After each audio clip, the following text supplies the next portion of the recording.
Hi everyone. The life of Shaolin monks is a hard path to spiritual and physical self-improvement. On this path, they have to face many challenges and undergo exhausting training based on ancient traditions that have not changed for hundreds of years.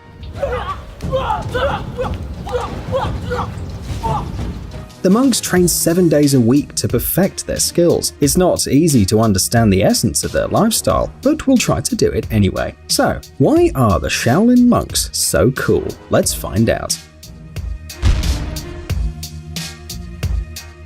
Shaolin monks begin harsh training since early childhood, at the age of 6. They already demonstrate amazing abilities. Young disciples learn to endure pain and fatigue to gradually become real warriors. In addition to mandatory meditations, future monks develop a good sense of balance and incredible flexibility.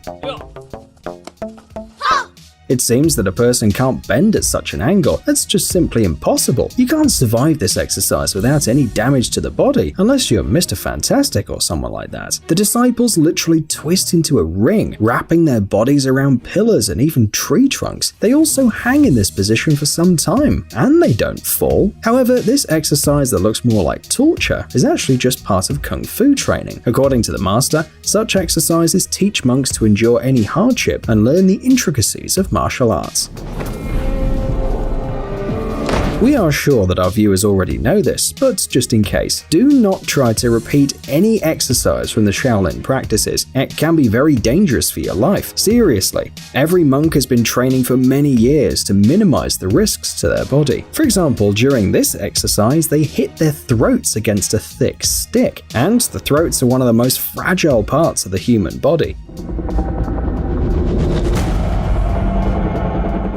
It took the monk 10 years to learn to ignore the pain and strengthen his neck along with the arms and legs. It seems impossible, but the Shaolin monks don't consider this a complicated technique. During the shows, they demonstrate how they can withstand a powerful blow to the throat with a stick, or even several of such blows. They say that one of the monks can even break the stick with his throat.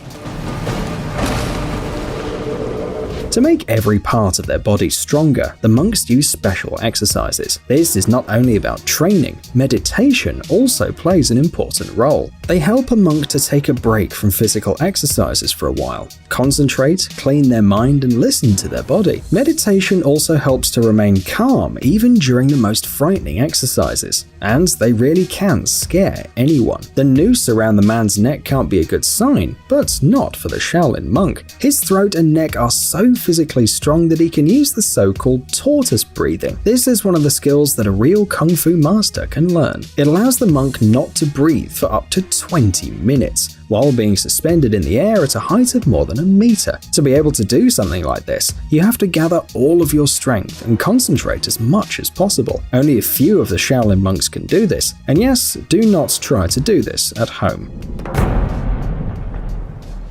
The legendary Shaolin monks bring their skills to perfection. For many years, they train not only their muscles, fists, and neck, but also their fingers. A special training technique is called diamond finger, or according to other sources, iron finger or Buddha's finger. Whatever the name, the essence of the exercise doesn't change. In the very center of the courtyard of the Shaolin monastery, there's a tree used for this exercise. Okay, there are actually several such trees, but this is not the point. The first step is relatively easy. Disciples press a finger on a hard surface. The pressure should be constant. Doesn't seem too challenging, but imagine how much patience and endurance you need for this exercise. The pressure is gradually increasing, and after a few years, the monks are allowed to practice attacks with fingers. After this training, these amazing warriors have no problem punching through steel sheets or supporting the weight of the entire body on 2 index fingers. Their fingers become as strong as iron. Some of the dentures in the bark of the tree are 5 centimeters deep. They say that after all these exercises, monks can use their fingers to break stones or seriously injure a person.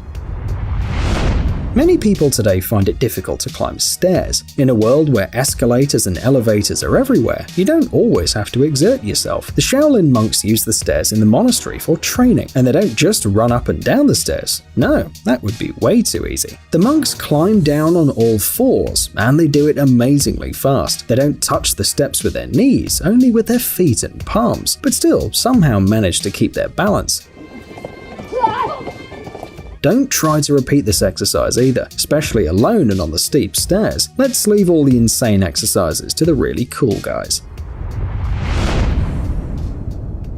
Most people find it difficult to break glass with their bare hands as well, let alone with a single throw of a needle. It's easy to split it by accident, hitting it with a ball or a stone. Need you for a second. But this is not the case here. Shaolin monks can do what an ordinary person might consider impossible: break the glass with a needle. To understand how such a tiny object can break glass, we need to understand the chemical bonds of this material. Glass is very tough and does not crack from a simple touch, so the surface is very hard to break. At the chemical bond level, glass is an incredibly strong substance, less prone to microscopic cracks than steel. But due to its structure, just one tiny crack is enough to make this glass incredibly fragile.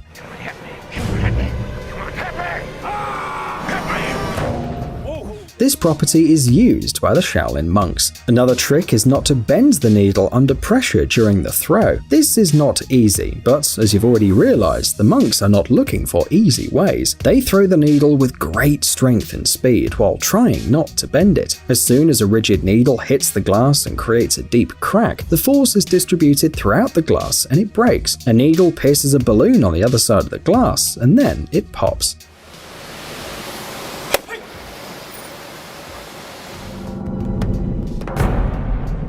Shaolin is all about martial arts, and martial arts are all about the ability to deliver insane blows with your hands, fists, and palms. This technique is called the Iron Palm. It was originally one of the 72 arts of the Shaolin Temple. This training method was created to allow the monk to deliver very strong blows without risk of injury. The Iron Palm technique involves strengthening the limbs by training tendons and ligaments from the shoulders to the tips of the fingers. Monks hit hard objects, which are sewn into fabric or leather bags or simply scattered around. Most often they use medium-sized stones. This is a really dangerous exercise, especially in the long run. Hitting stones all the time can cause arthritis, or your sensitivity may decrease due to nerve damage. Therefore, many masters try not to practice the Iron Palm for a long time.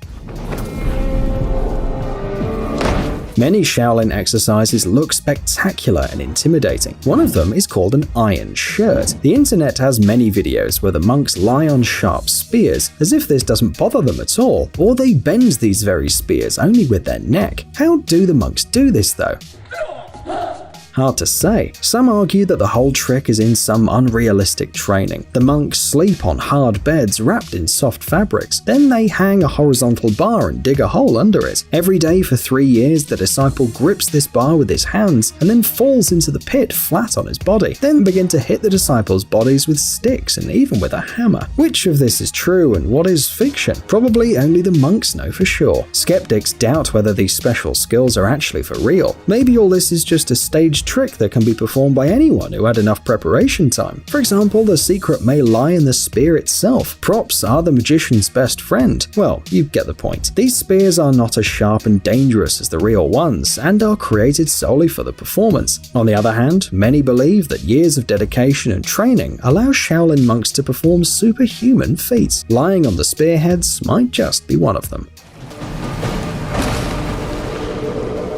This skill, known as the monk pillar, includes leg training, as well as full body control. Monks take a fighting stance called kibadachi, which is also called the horse stance, while standing on 2 pillars in the ground. It already sounds pretty complicated, but this is not all. In some cases, the monks also hold buckets filled with water, one in each hand. Another version of the monk pillar includes holding 3 bowls, one on each shoulder and one on the head. Other items such as oil lamps are also sometimes used instead of bowls. This exercise is performed for almost 2 hours, and the entire body must remain still or the objects might fall. But what happens at the end, after many years when the training is completed and all possible skills are learned? Well, as in any educational institution, you need to pass something like a final exam to earn the title of a real master of the Shaolin. If the student fails, he can try again in 3 years. Each monk chooses his own style, for example a monkey style. Mastering such a technique requires strength, focus, and an incredible sense of balance, which not everyone can achieve.